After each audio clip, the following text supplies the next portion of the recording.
Hello, I am Aniket from Tarkashastra Academy. After watching yesterday's videos on common mistake you commit while preparing for MBA CET, many queries are coming कि sir हमें पढ़ना कौन सा topic है, कौन से topic पे ज़्यादा वेटेज है, कौन से टॉपिक पे कम वेटेज है.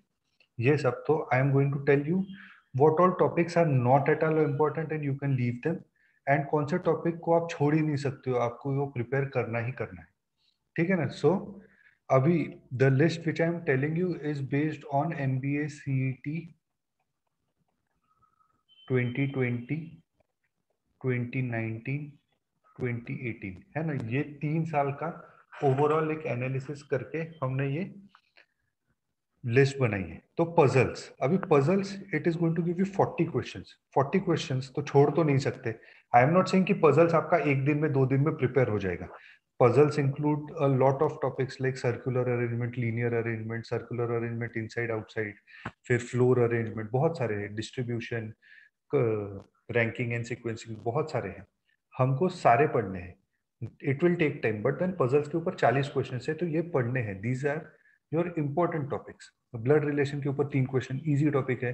डेटा सफिशिएंसी के ऊपर 4 क्वेश्चन, सिलोजिज्म के ऊपर 5 question, symbols and notations 5 question, coding decoding, critical reasoning के ऊपर 10 क्वेश्चन है. तो ये तो पढ़ना ही पढ़ना है. नॉन वर्बल रीजनिंग ये 25 क्वेश्चन है. आई एम नॉट सेइंग कि these are the topics which you will be able to complete in one day, है ना. शायद तुम सिलोजिज्म एक दिन में पढ़ लोगे, ब्लड रिलेशन एक दिन में पढ़ लोगे, but then puzzles will take at least 1 week to master.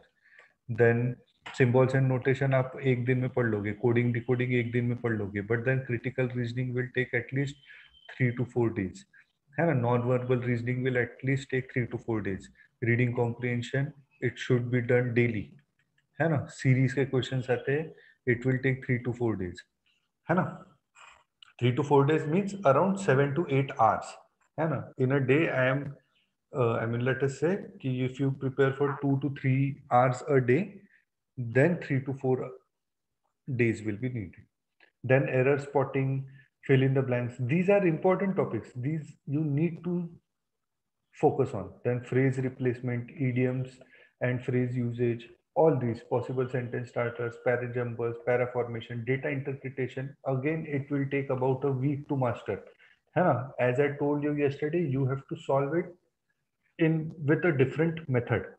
Okay, then quantitative comparison, 5 questions. These are the things which you should focus on. These are the things which are going to give you maximum marks. As I told you, if you focus on these topics, take a screenshot of this screen, and if you see, total 180 marks are there on these topics, and these topics can be prepared in, let us say, 40 to 45 days. These are the topics you should focus on. And now these are the topics. जैसे ये topic आता है सीधा छोड़ दो. Logical inequalities no question, direction sense no question, time and work के ऊपर 2 question. अभी time and work, if you want to understand time and work completely, it will take at least 6 to 7 hours, and it is going to give you only 2 questions. Time, speed, distance, it will take around 10 hours to understand completely each and every topic, and then you will be able to solve all the questions. तो ऊपर उसके ऊपर question कितना आने वाला एक, है ना. जितने भी ये कॉन्ट क्यूए तो पढ़ना ही नहीं है. क्वांटिटेटिव एप्टीट्यूड, जिनका क्वांटिटेटिव एप्टीट्यूड अच्छा नहीं है, CET is the best exam for them.